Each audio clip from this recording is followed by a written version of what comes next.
You're watching Reason and Theology Live, a show dedicated to charitable discussion, debates, interviews, commentary, and analysis. The show concentrates on theological topics, historical matters, and philosophical problems with content ranging from introductory material to in-depth examination. And now, your host, Michael Lofton. Welcome back, everybody. Your host, Michael. On a Wednesday evening, we're doing a show here on the Diaconate, and it's going to be discussing the Diaconate in the Eastern and also Western traditions. I'm going to be joined here in just a moment by Father Deacon Anthony Dragani, who is an Eastern Catholic priest. We've had him on the show multiple times. I am always happy to have him on.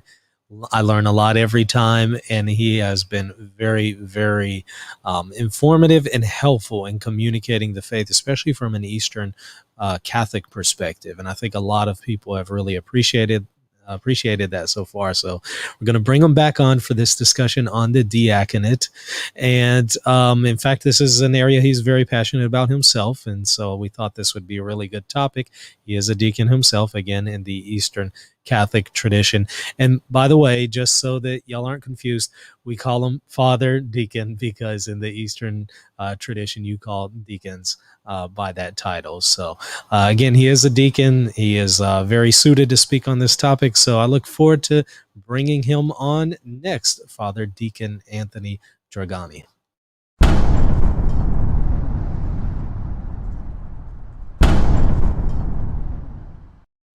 Father Deacon, welcome back to the show. How are you? Oh, fantastic, Michael. Always good to be on here with you. Oh, yeah. And I think you have a different background this time. Let me zoom in mix here. it up.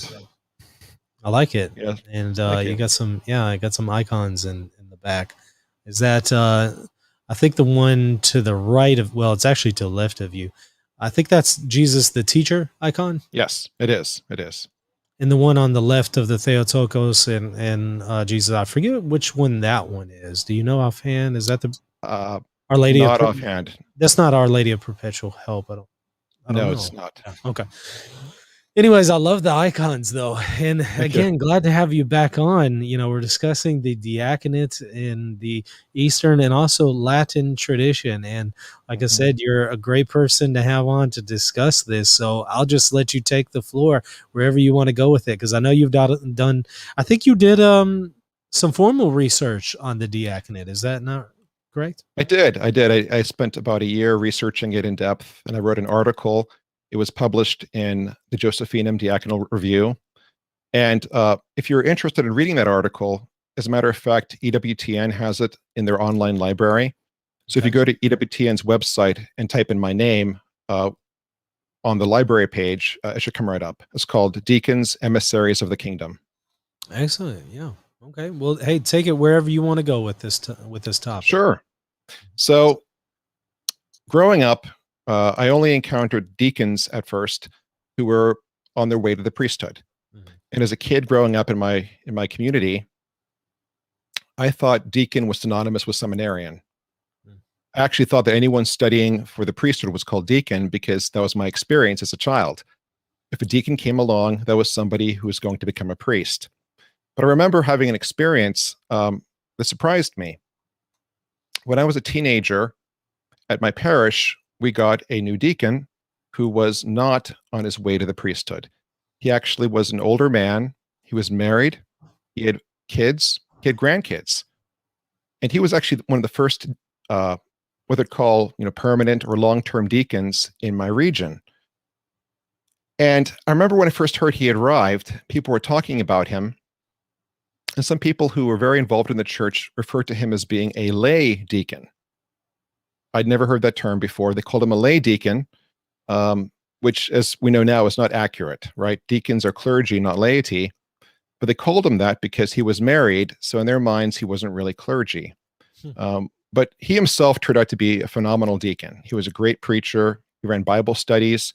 He really taught me a lot. And he was my first real example of a long-term deacon. And he was a very good example for me. It really inspired me to consider the diaconate myself. But that experience, it was wonderful, but at the same time, it was confusing because at that time, I belonged to a Roman Catholic parish, wonderful parish, St. Bernard's in Indiana, Pennsylvania. And he was from another diocese originally. He was from Texas. And he went through the whole deacon formation program in Texas, was ordained as a deacon, and then his job transferred him to Pennsylvania. So he had to meet with the local bishop, work things out so he could serve in my parish. And people weren't sure what to make of him because he was the only deacon in the region who was not on his way to the priesthood. And the other thing that confused people was he was forbidden from dressing as clergy. They had a rule in that diocese that deacons had to dress as lay people. And again, we talked about this before. The argument was so that he could more effectively minister to the community by not being dressed as clergy. We'll get to that later. That's a very strange argument. But at any rate, he was a good example for me. But what it showed me was there's a lot of confusion about deacons. And I've seen this other places. My mother, for example, when she first heard about him, my mother commented to me that she was a deacon. My mother was raised Lutheran, and she was a deacon in the Lutheran church. And in the Lutheran church, being a deacon basically meant somebody who served the community, almost like a social worker. Should help with food banks, should help with different, service type activities. But it wasn't the same thing as a deacon is in Catholicism. It was actually very different. So when a deacon came to my community, people didn't know what to make of him. And I think that's a pretty universal experience that a lot of people still don't know what to make of deacons. A few years back, when I was studying to become a deacon, one of my neighbors was chatting with me, and I told her I was going to become a deacon, or I was studying to become a deacon. And she kind of chuckled and said, well, I think deacons are just glorified altar servers, which we are not, but that's how she perceived it. It was interesting. She was pretty open about it, that that's her perception, but I think it's a common perception. As a matter of fact, a few years ago, I was at an event in my community called Potato Fest. It's an event every fall. We didn't have it last year, obviously, but we're having it again this year. And in this event, local community groups often sell things like different foods or crafts or whatnot. In my church, my parish, we always sell gobs or whoopie pies, as I think they're called in other places. We're known for them. We have a little booth where we sell them. And I was there with the other deacon from my parish, Father Deacon Christopher Bellick. And a gentleman came up to us and started chatting. And Father Deacon Chris introduced himself as being a deacon. And this fellow said, oh, deacons, I have no use for deacons. He was pretty bold about it. And Father Deacon Chris asked why. And he said, well, deacons don't know anything. They're just lay people. They can't really preach effectively because they didn't go to seminary. They didn't study anything. And Father Deacon Chris rebutted and said, well, he had completed, 4 years of formation. He had taken all of these classes, graduate level type classes in theology, and that he was very well trained and prepared to preach. And the guy just said, nah, deacons don't know much of anything. I want to hear from somebody who has at least an MDiv, like a priest does. A priest has an MDiv. I want to hear from somebody like that, not somebody like a deacon. So I came over and chatted, introduced myself as a deacon as well. And he said to me, so you're a deacon also. How much education do you have, huh?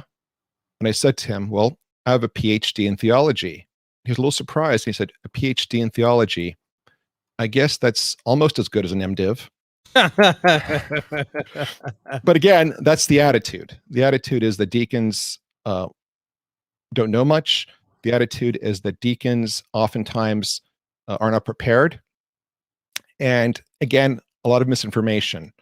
That being said, perhaps some of those stereotypes exist because when the first long-term deacons were ordained in the United States, in some places they were very well prepared, and in some places they were very poorly prepared.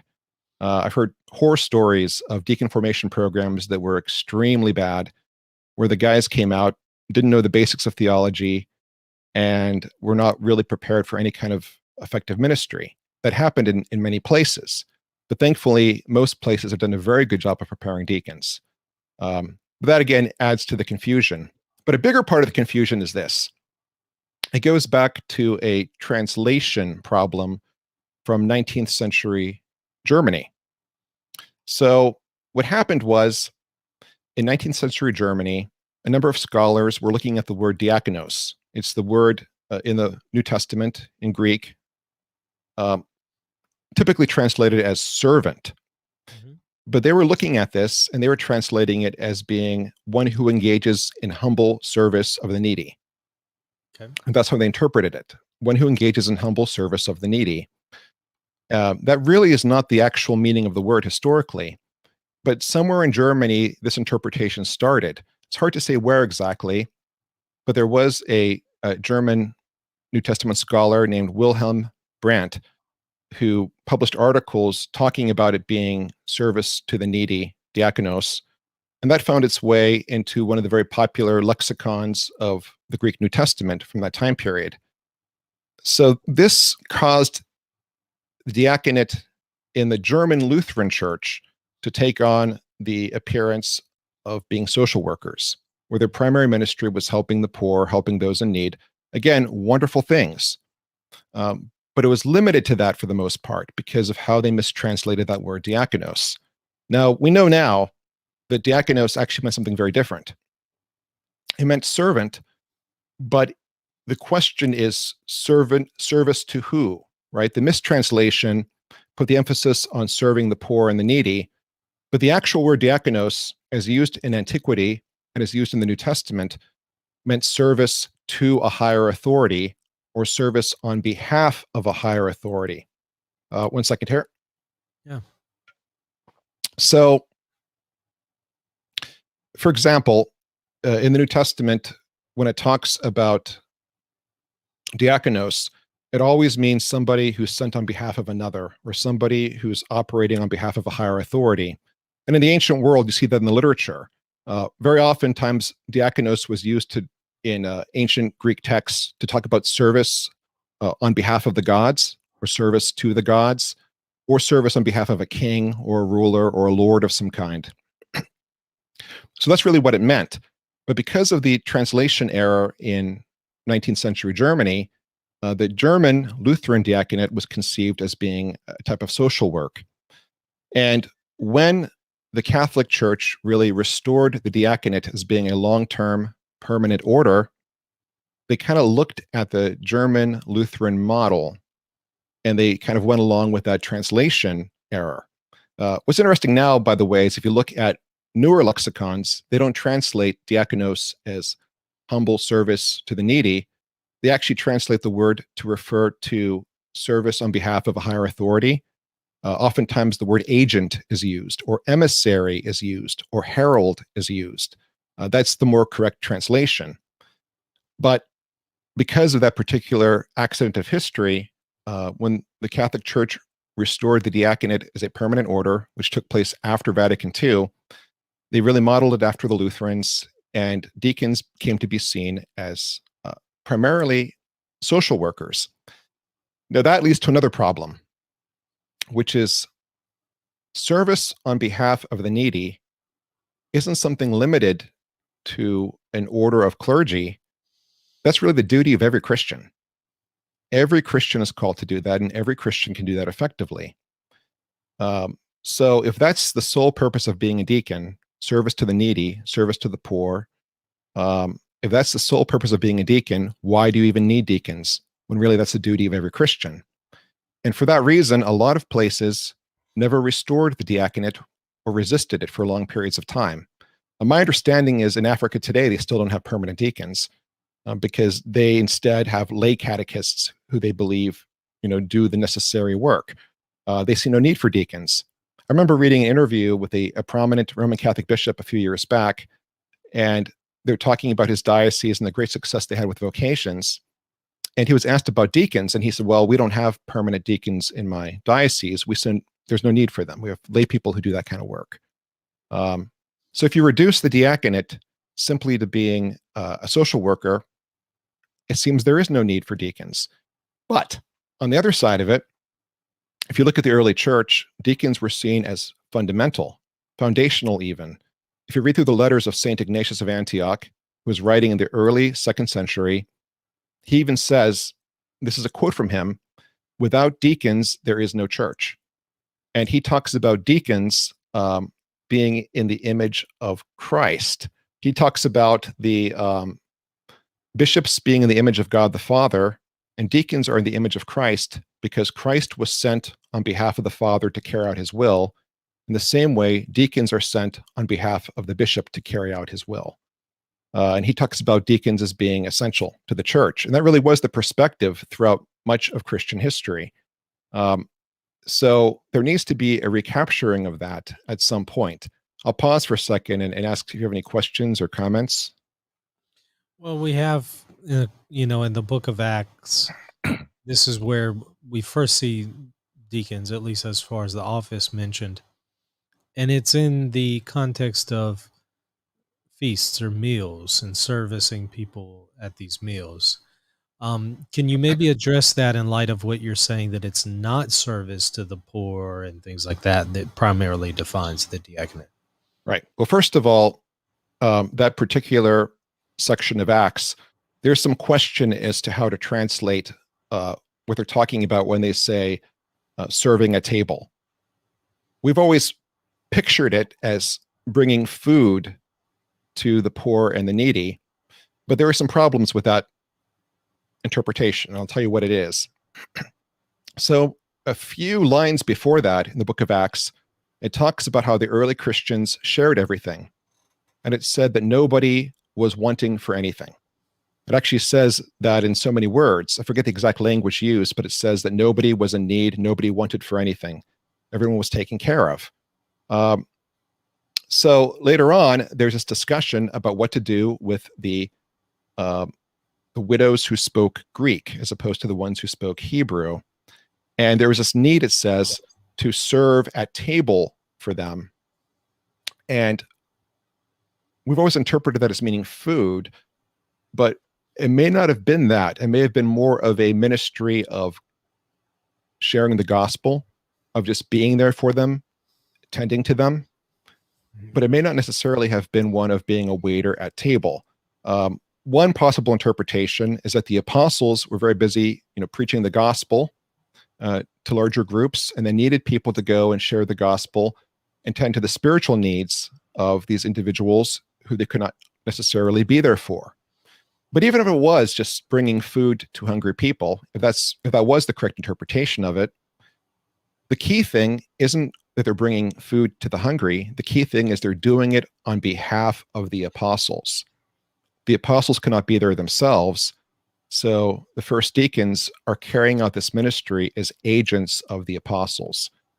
And that really carries through to the whole history of the diaconate. In the early church, throughout the first millennium, the deacons were the agents of the bishops. They were emissaries sent on behalf of the bishops. They were heralds sent on behalf of the bishops. Another connection with this is actually the historical understanding that deacons are reflecting the angels in heaven. If you look at ancient iconography, you'll see icons showing a liturgy taking place in heaven, which, the angels and saints are gathered around the throne of God, and there's a heavenly liturgy taking place with Christ as the high priest and the sacrifice. And in those icons, it's very common to see the angels wearing the vestments of a deacon. Very common. And when you think about it, that makes sense, because deacons were understood to be emissaries or agents of the bishop. In the same way, angels are emissaries or agents of God, sent to earth to do his bidding, to carry out his will. Likewise, angels were the primary heralds of the gospel before Christ came of age. When Jesus was born, it was angels who went and announced the coming of the Messiah. And we see throughout scriptures, both Old Testament and New Testament, angels are the ones often announcing God's plan or announcing God's will. For that reason, deacons in the early church were seen as heralds of the gospel. If you look, for example, at Acts again, right after Stephen, and Philip are ordained as deacons, we don't actually see them bringing food to people in their homes. We see them going out and preaching the gospel. Stephen, preaches the gospel so effectively that the local Jewish authorities stone him to death. We see Philip, the deacon, traveling around from village to village, spreading the gospel. He preaches the gospel to the Ethiopian eunuch and baptizes him. He goes on to more towns to preach the gospel, bringing in more disciples who are later baptized. So we see the deacons were heralds of the gospel. And for that reason, and again, just as an angel was a herald of God, bringing God's message, for that reason, deacons as heralds of the gospel were often associated with the gospel book. They were the proclaimers of the gospel in the early liturgies. In the early church, when Christianity was illegal, the gospel book itself, or the collection of gospels, was a precious, precious possession. Deacons were the guardians of the gospels, which was often a very risky position to be in, because very often the authorities were trying to get these books and confiscate them and destroy them. And oftentimes deacons were tortured to try and find the gospel books which they had in their care. And that's why even today, in both the Western and Eastern churches, the deacon is the proper proclaimer of the gospel during liturgy. If you have a deacon in your parish, the deacon will be the one who reads the gospel during the Eucharistic liturgy, whether it's a Western Mass or an Eastern Divine Liturgy. When a deacon is present, the deacon is the one reading the gospel. A priest only does it if no deacon is present. So again, we see the connection here between deacons and angels as being heralds. So to sum up what I'm saying, historically, deacons were seen as emissaries, agents of the bishop, doing whatever the bishop needed him to do. In some cases, that was running a charitable endeavor. In some cases, that was being an ambassador to another country or to another church community. But whatever it was that the bishop needed, that's what the deacon did as the bishop's emissary, as the bishop's agent. Getting back to the original question then, are deacons necessary? The answer to that would definitely be yes. And again, there's been a lot of debate about this in recent years, how this actually works. But the International Theological Commission, which is under the auspices of the Vatican as Congregation for Doctrine and Faith, they produced a document on the diaconate, and in it, they answered in the affirmative, the deacons are necessary. And it says what differentiates their work from work done by anyone else is that deacons make the church present in a special way wherever they are. In a sense, they're like an eschatological sign. They're a presence of Christ the servant in a special way in the community, making the church present in a way that only ordained ministry can.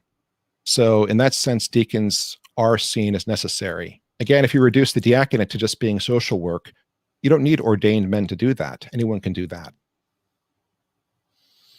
Well, you were mentioning how that tends to be the case in some parts of Roman Catholicism, or the Latin Rite, I should say. How can we in the Latin Rite perhaps fix this? Is there really anything that can be done, or is it just going to be what it's going to be? Well, it can be fixed. What's interesting is the restoration of the diaconate as a long-term order has been very uneven from diocese to diocese. It's been left up to each bishop what to do with this. So in some places, the diaconate is still pretty misunderstood. In other places, the diaconate is much better understood, and deacons are given the correct formation to understand this, and deacons are given the correct tools of ministry. For example, they're allowed to preach. In many Roman Catholic dioceses, they're allowed to wear clerical attire.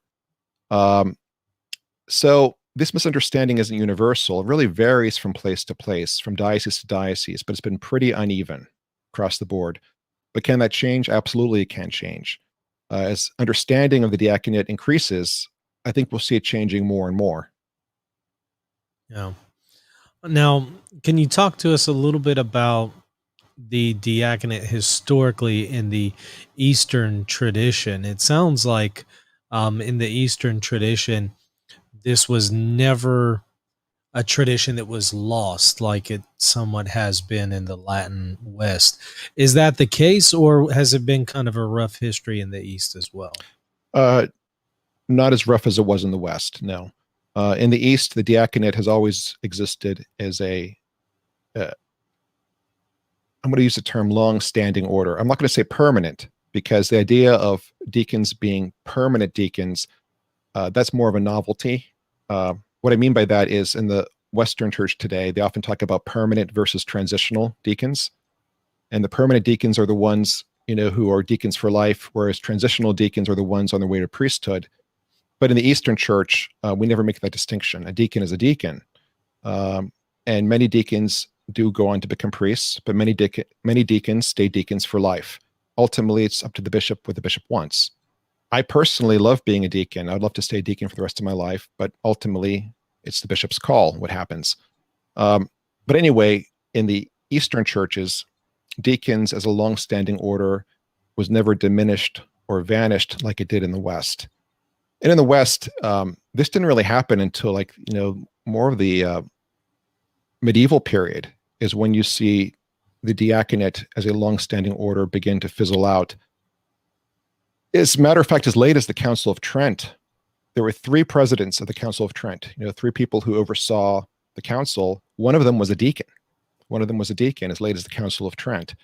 But at a certain point in time in the West, the diaconate got reduced to just being a stepping stone to the priesthood. In the East, that never happened. In the East, we always had long-standing deacons. You see that reflected, for example, in the Byzantine liturgical tradition. In the Byzantine liturgy, if you look at all of the texts for our divine liturgy, it always assumes that a deacon is present, and the text itself gives most of the lines to the deacon. If you go through a Byzantine liturgy, you'll see that the deacon has the majority of lines, and that the deacon is assumed to be there. And the priest only takes the deacon's lines when no deacon is present. So the norm in the Byzantine Church is for the liturgy to always be celebrated with a deacon.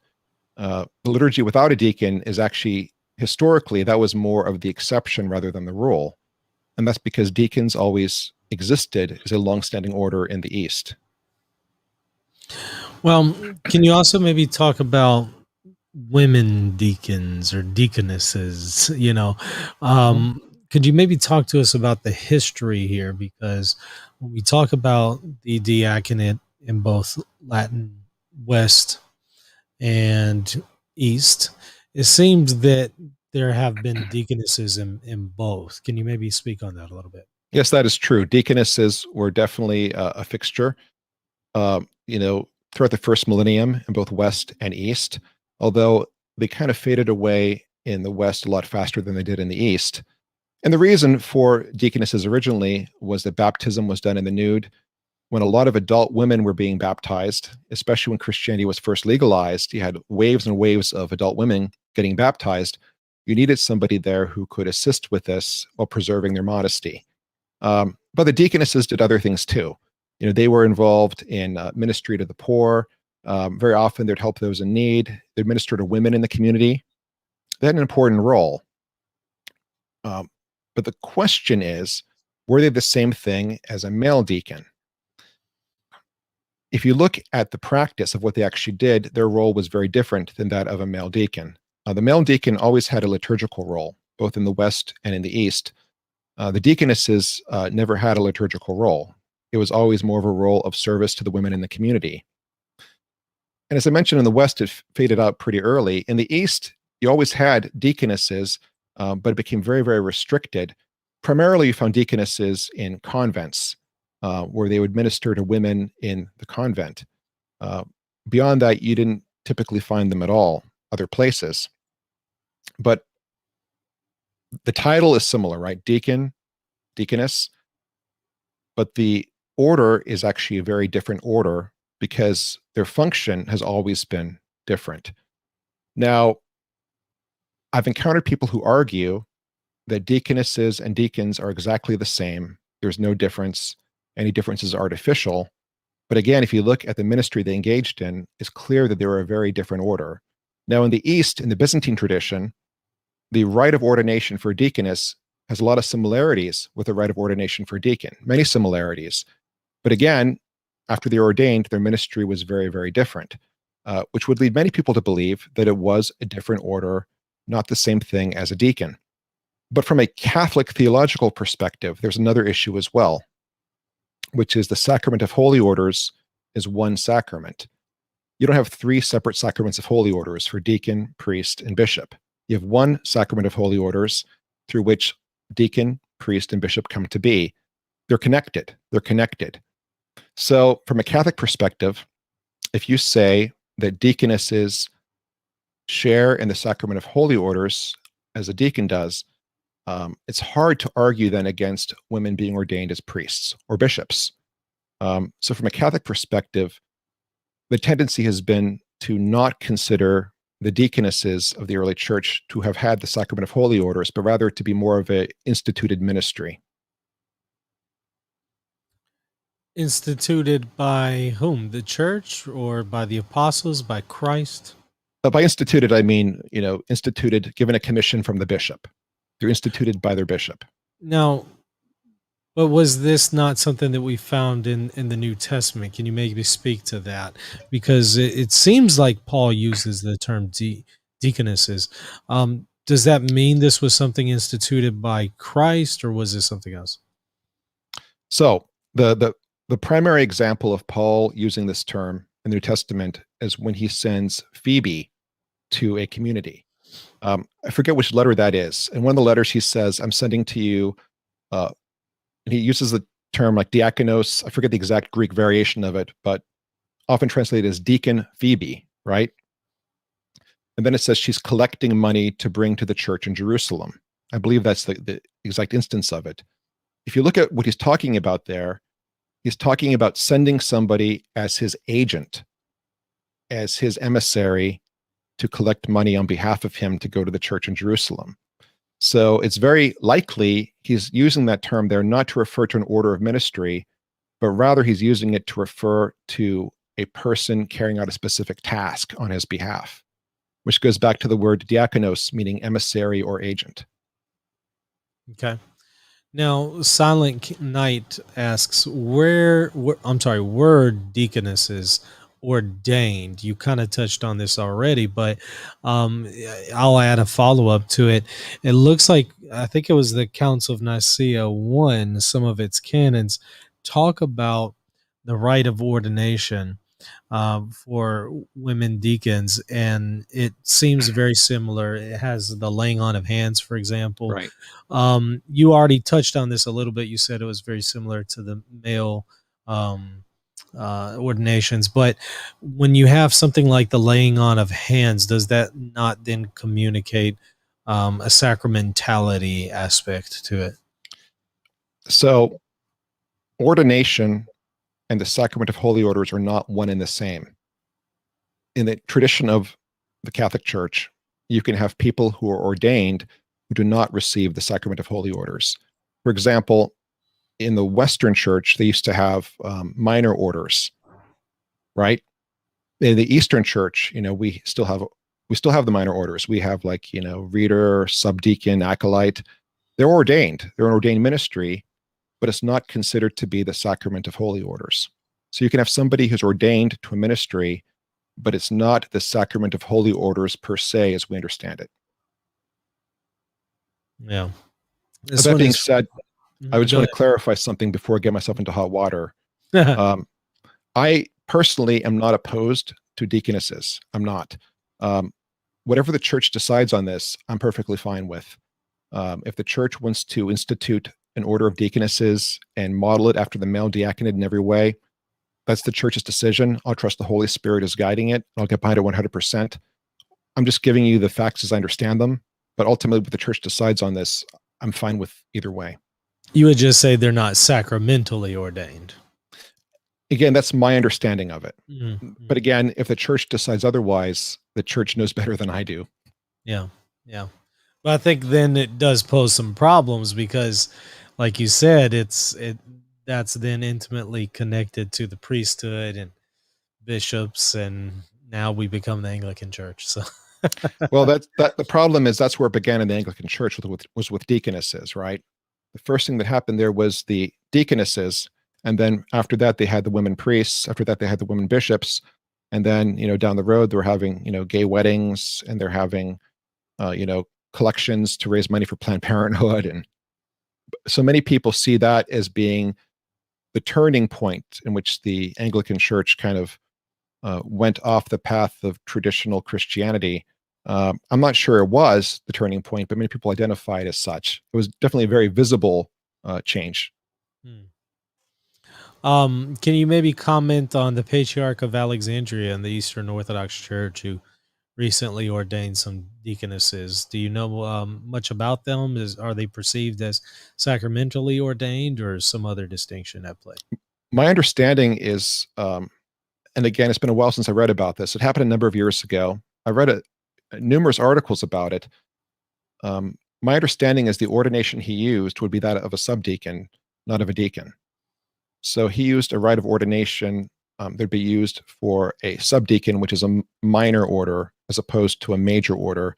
So that would not be seen as a sacramental ordination. Mm-hmm. And the women he ordained, by the way, my understanding is they were consecrated virgins, almost like nuns. Mm-hmm. VM asks, has the use of extraordinary ministers in recent years further undermined the role of the diaconate within the Catholic Church? Good question. All right. I've experienced this. Many deacons have experienced this, where I'll put it this way. Let's talk about the term extraordinary minister. Many parishes refer to them as Eucharistic ministers. That's typically what they're called in church bulletins. And many people talk about it as being a ministry. I'm a Eucharistic minister. But the actual term used by the church and favored by the church is extraordinary minister, because they're meant to be used in extraordinary circumstances. Specifically, when you have a very large group of people and you don't have enough priests and deacons to distribute communion. But what many deacons have encountered, myself included, is sometimes we'll be at a mass somewhere, and it's often a place, not our own parish, typically. And when it's time to distribute communion, we're told to sit down and let the extraordinary ministers distribute communion. That's happened to me. And that's happened to a friend of mine who's a deacon also. He had a situation where he went to a funeral. He was serving at the altar at the funeral for a friend of his father. And when it was time to distribute communion, a lady came up to him and told him to sit down, and she took the chalice and distributed instead of him. And that kind of thing has happened to a lot of us, because oftentimes that's seen as being the important ministry for those individuals, being Eucharistic ministers. But in the actual theology of the church, the deacon is an ordinary minister of the Eucharist, as is the priest. So you shouldn't have deacons sitting down while Eucharistic ministers give out communion. That's very sad to hear. Wow. Yeah. I'm just curious, how do you handle that situation? I just got to know. I mean, do you say something? Do you not? When it happened to me, I'd only been a deacon for maybe 6 months, so I wasn't sure how to approach it. Thankfully, there was another deacon there with me, an older, more experienced deacon, who, when the liturgy was over, he went and talked to the people who organized it and explained that when a deacon is present, the deacon is the ordinary minister of communion, and you don't use a Eucharistic minister in those situations when you have a deacon present. And the people had never heard that before. They didn't know that. So when it was explained to them, they were understanding of it. Good. Brendan asks, how does one discern a diaconate vocation as opposed to a priestly vocation? How do you know you're called to one over the other? Excellent question. Well, the big answer, the ultimate answer is you don't know that you're called to either one of them until the bishop actually lays hands on you. That's when you know you're called. When the bishop calls you and he puts his hands on you and says the prayer of ordination. Up until that moment, you never really know for sure. But how do you know which one to explore? I'm not sure there's an easy answer to it, because they're both ministry. They're both a type of ministry in the church. I think ultimately it depends on where God puts you, where God places you. I know in my own life, being a deacon, at least at this point in my life, makes a lot more sense than being a priest for what I do, for the ministries I'm engaged in. But ultimately, the bishop is the one who determines who is what. And if the bishop calls you to be a priest, that perhaps is where you're meant to be. If the bishop calls you to be a deacon, that's where you're meant to be. But as for which one to explore, I think the Latin Church makes it pretty easy in that in the Latin Church, in the Roman Rite, you can only be a deacon if you're a married man. You cannot be a priest, with a few exceptions. The Latin Church only ordains celibate men to the priesthood unless they're coming in from, like the Episcopalian Church as an Episcopalian priest or something similar to that. But it will ordain married men as deacons. So in the Latin Church, if you're a married man, you really can only discern the diaconate. You can't discern the priesthood. In the Eastern Church, married men can be deacons, married men can be priests. So that makes it a little harder to discern which one you're called to. But I think you need to look at your life, look at the position you're in and the ministries you're engaged in already, and see which one perhaps is more suitable for the life you're engaged in. I mean, that's one way to look at it. Not the only way, but one way. But how do you know that you're called to the diaconate? That's another good question. Like I said, you don't know for sure until the bishop lays hands on you. But leading up to that, very often, God puts it in your path, and he prompts people to talk with you about it. That was my situation. I mentioned to you, as a teenage boy, I met that deacon in my parish, and he planted the idea in my mind and in my heart of being a deacon. And later on, as an Eastern Catholic, I loved the role of the deacon in the liturgy. And I saw that the divine liturgy flows so much better when you have a deacon present. Like, the liturgy itself has a different feeling to it. It's the same liturgy, whether it's a priest alone or a priest and a deacon. But when you have a deacon present, the liturgy has a certain flow to it. The priest is at the altar interceding. The deacon is the one coming out, leading intercessions. In a sense, he acts as a bridge between heaven and earth. And the liturgy has this whole eschatological character amplified when you have a deacon present. When there is no deacon, you kind of miss seeing that. It's not as clear. So I loved the idea of being a deacon in part because I wanted to make certain that the liturgy was celebrated with that dimension being present. So for me, part of it was I wanted to serve as an agent in the liturgy and be there liturgically. And if there's only a priest, you'd be missing that. But ultimately, what happened to me was this. When I got into graduate school, I became very interested in the diaconate, but the timing was never right. And at a certain point, it became clear to me, so I thought that I would never be a deacon. It just wasn't lining up with how my life was unfolding, and I gave up on it. And I said, you know what, I'm not going to be a deacon. I'm okay with that. But it was always in my heart, right? I always wanted to look at it, and I always thought about it, but it just seemed impossible because just situations in life. And then what happened was about 5 years ago, a little over 5 years ago, I was lying in bed one night, and my wife leaned over to me and said, I think you should become a deacon. And we discussed it before, and, always dismissed it. And I said to her, you mean when the kids are older, right? I should look at being a deacon when the kids are older? And she said, no, I mean right now. She said, how about tomorrow you make some phone calls and see what you can find out? That was a pretty direct prompting. And if anyone would be reluctant to see me become a deacon, I would think it would be my wife because, we have 2 young children. She needs me around the house a lot. But she was the one who told me to pursue it. So the next day, I call up a friend of mine who'd been a deacon for a long time, Father Deacon Daniel Dozer. Well, at that point, he was a deacon. He's now a priest. But at that point in time, he'd been a deacon for a decade or longer, I believe.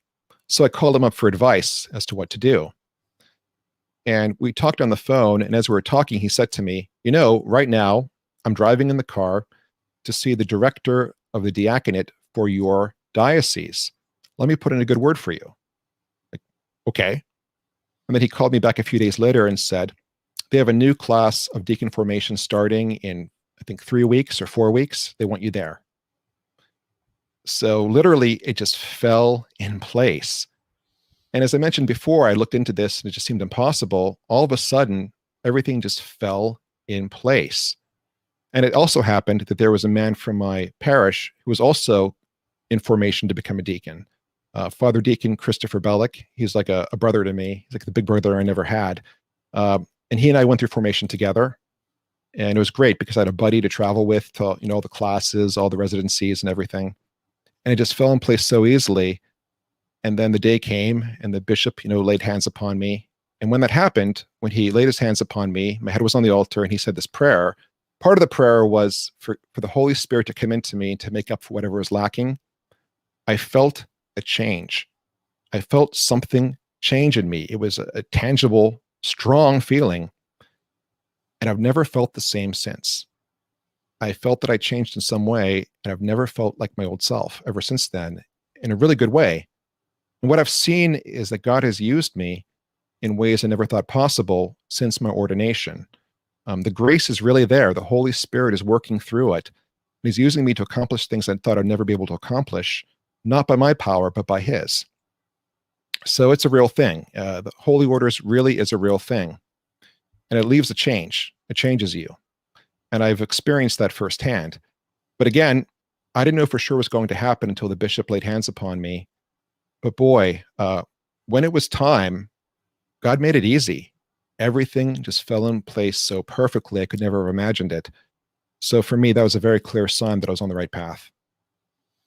Yeah, somebody told me a while back that God generally speaks through circumstances. So circumstances in your life will show whether or not you're called. It was funny because when I first went to the deacon formation class, there was an older deacon there who was very experienced, and people were chatting with him, and somebody asked him, "Hey, what prompted you to consider the diaconate?" And he chuckled and said, "Oh, my wife told me to become a deacon." I thought, that was my experience as well. And then later on, I had to go for a psychological exam. Deacons, like priests, we have to go through a whole bunch of background checks and psychological exams to make sure we're mentally healthy. And I went to see a psychologist who was also a deacon himself. He was a deacon he's a deacon and the director of the pre-theologate program at St. Vincent Seminary in Latrobe, Pennsylvania, at Deacon Larry.